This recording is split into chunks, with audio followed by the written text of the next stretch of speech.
Ensemble sur la route de la santé, le podcast qui explore les initiatives en faveur du transport médical partagé. Bonjour à toutes et à tous et bienvenue dans Ensemble sur la route de la santé. Je suis Aurélie, votre animatrice, et aujourd'hui, nous allons aborder un sujet au cœur des préoccupations de l'assurance maladie, le transport médical partagé. Alors c'est quoi exactement? Pourquoi cette solution est un levier pour faciliter l'accès aux soins tout en répondant aux défis environnementaux et économiques? Pour ce premier épisode, j'ai le plaisir d'accueillir Philippe Trottabat pour répondre à ces questions. Il est directeur coordonnateur régional de la gestion du risque et de la lutte contre la fraude en Occitanie et directeur de l'assurance maladie de l'Hérault. Bonjour Monsieur Trottabat, merci d'être avec nous. Bonjour Aurélie et bonjour à toutes et à tous. C'est un plaisir d'être ici avec vous pour échanger sur ce sujet. L'assurance maladie mène depuis plusieurs mois des campagnes de sensibilisation du grand public, des prescripteurs et des transporteurs. Alors pour commencer, est-ce que vous pouvez nous expliquer en quelques mots ce qu'est le transport médical partagé? Le transport partagé, c'est tout simplement regrouper dans un même véhicule plusieurs patients qui ont des rendez-vous médicaux sur un même lieu à des horaires similaires. Le dispositif est très simple et ne nécessite aucune démarche spécifique pour le patient. Quels sont les enjeux à développer le transport partagé? Tout d'abord, c'est l'amélioration de l'accès aux soins pour les patients, car dans certaines zones rurales, la demande de transport est plus forte que l'offre. Ensuite, c'est notre participation à la transition écologique du système de santé. Le transport partagé permet de réduire le nombre de véhicules sur la route, ce qui signifie une diminution des polluants atmosphériques. Avec le transport partagé, on réduit notre empreinte carbone et on préserve la santé de nos assurés sociaux. Je terminerai par la maîtrise des dépenses de santé, car les dépenses de transport ont représenté en 2023 524 millions d'euros en Occitanie. Et de plus, les remboursements de transport ne cessent d'augmenter en France avec une progression de 5,8% sur les 12 derniers mois de l'année. Il est donc essentiel aussi de réaliser des économies tout en assurant un service de qualité qui profite à tout le monde.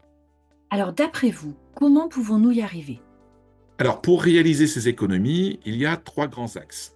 Un axe vis-à-vis des entreprises de transport, en proposant un modèle économique attractif pour que l'entreprise soit gagnante financièrement à réaliser des transports partagés, avec notamment le dispositif de bonus mis en œuvre dans l'avenant 11 à la Convention des transporteurs sanitaires. Il y a un axe patient pour que celui-ci soit incité à accepter le transport partagé. Et je voudrais indiquer que les assurés qui refusent le transport partagé devront faire l'avance des frais. Enfin, je terminerai par l'axe des prescripteurs, des médecins. En effet, les médecins hospitaliers ou libéraux peuvent expliquer les enjeux du transport partagé à leurs patients pour bien les faire adhérer.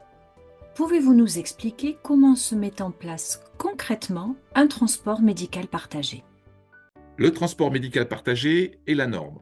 Lorsque la prescription médicale de transport porte sur un transport assis professionnalisé, c'est-à-dire un véhicule sanitaire léger ou un taxi conventionné avec l'assurance maladie, et si l'état du patient le permet, c'est très important. Il appartient à l'établissement de santé ou la société de transport d'organiser le transport dans un délai d'attente raisonnable entre le moment où le patient est déposé sur le lieu de soins et l'horaire programmé de sa prise en charge. Les patients disposent d'ailleurs dans certains établissements de salons d'attente qui les accueillent de façon satisfaisante jusqu'à l'arrivée du transporteur. Et d'un point de vue financier, quelle est l'économie pour l'assurance maladie? Un exemple, si l'on prend un transport aller en véhicule sanitaire léger de Béziers à Montpellier, soit 71 km, le transport réalisé avec une seule personne représente un coût de 86 € environ.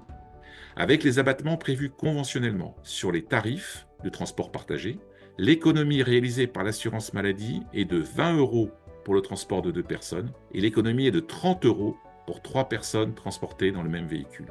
Il va de soi qu'avec le volume de transport remboursé tous les ans, cela représente des économies importantes pour l'assurance maladie.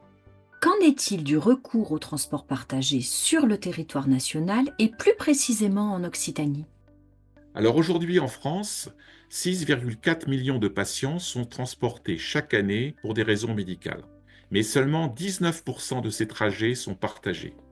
Cela représente une personne sur 5. Ce qui veut dire qu'il y a encore énormément de trajets réalisés individuellement alors que nous pourrions faire autrement. Ce n'est donc pas suffisant, mais ce qui est intéressant, c'est que 83% des personnes considèrent que le transport médical partagé est une démarche positive. Il y a donc un vrai potentiel de développement. L'assurance maladie s'est fixé comme objectif de voir évoluer le taux de transport partagé à 45% en 2025 et à plus de 50% en 2026. Monsieur Trotaba, pouvez-vous nous dire quels sont les objectifs de ce podcast? Ce podcast, il est conçu pour informer, sensibiliser, encourager chacun à envisager de nouvelles solutions de déplacement. À travers des témoignages et des points réglementaires, nous espérons que vous trouverez des réponses à vos questions et de l'inspiration pour repenser notre manière d'organiser les déplacements médicaux. En plus d'être une solution pratique, il s'agit d'un enjeu économique, écologique et solidaire. Je vous invite donc à nous suivre tout au long de cette série, à découvrir les bénéfices du transport médical partagé et à réfléchir ensemble aux meilleures façons de contribuer à un système de santé plus accessible et plus durable. Merci beaucoup, Monsieur Trotaba, pour cet échange. Merci à vous Aurélie. Dans notre prochain épisode, nous donnerons la parole aux transporteurs.